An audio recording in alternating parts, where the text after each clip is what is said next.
بسم الله الرحمن الرحيم.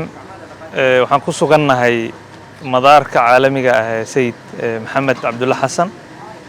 waxaan saxaafadda ugu yeeray inaan uga warbixino dhacdo aan aad ula yaabnay oo aan isleeyahay waxay ku sii kordhinaysaa dhibaatada dalka ka jirta maanta. waxaan u sidnay gargaar 1200 oo kartoon iyo 100 teendho inaan u diro fatahaadii ka dhacday Baardheer aan ugu gurmano. saaka airportka ku soo kalahnay xalay iyo habeen hore waxaan wada hadlaynay gudoomiyaha degmada Baardheer. waxay noo sheegeen inay soo dhaweynayaan alaabtaas ay soo dhaweynayaan maadaama aysan wax qof ah oo siyaasi ah oo alaabtaas la socdo u jirin. saaka waxaa soo baxay war ah in aysan ogoleyn gargaarkaas in la geeyo waayo gudoomiyihii waxaa la siiyay amarkaas oo ay bixiyeen nimanka madaxdiisa ah. gudoomiyihii waa wada hadalnay war waxaan ku iri gargaarkaana qof bini aadan ah lama socdo oo aan ka ahayn kabtanka diyaaradda sida. wuxuu noo sheegay in arrintaas amar asaga ka sarreeya ay tahay alaabtaasina aan la geyn karin magaalada Baardheer. waxaan rabaa marka shacabka reer Baardheer inaan toos ula hadlo. waa ognahay dhibaato idinku dhacday waa ka damqanaynaa isbuucyadan oo dhanna waa ka shaqaynaynay inaan idin soo gurmano.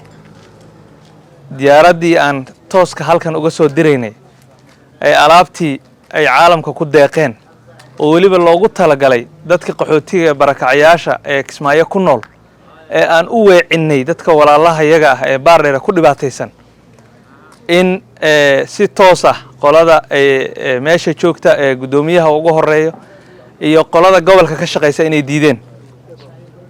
arrintaas waxaan leeyahay haddee gargaarku wax la siyaasadeeyo ma aha.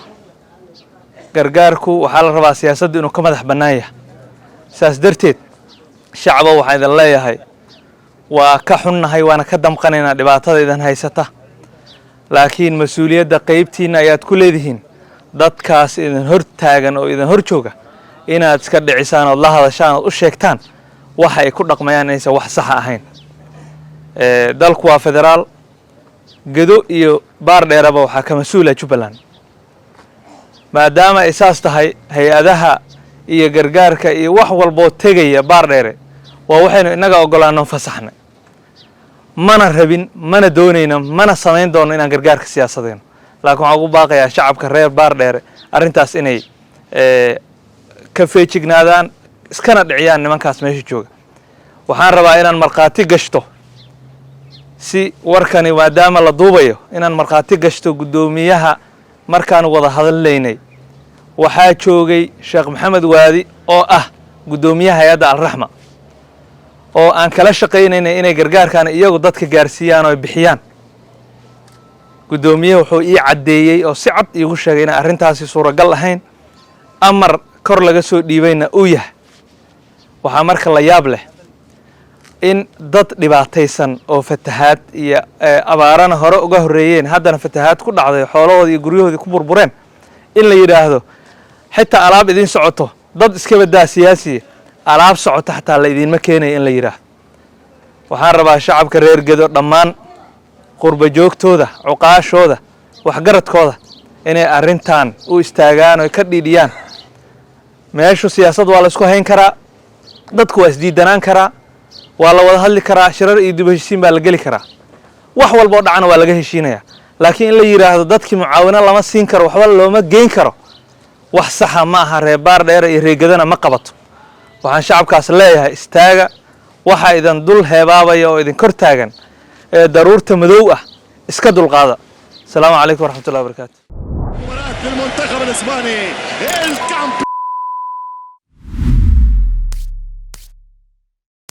بليند على القائم الثاني على طريقة فان باستين وهذه جول هذه خطيرة وهذه جول دياغو كوستا هل هي لعنة سلفادور؟ شيء كبير السلسعو. halkani waa istaadiyaha Lusail ciyaaraha koobka qaramada kubadda cagta adduunka haddana goolkulaadka ciyaartooyga Cabdilhani baa isu diyaarinaya oo la laagay fursadda ee goolaadka شيء كبير السلسعو kala soco ciyaaraha koobka adduunka ee dalka Qatar internetka xawaaraha leh shirkadda Samtel adigoo isticmaalaya hal eber hal Samtel caalami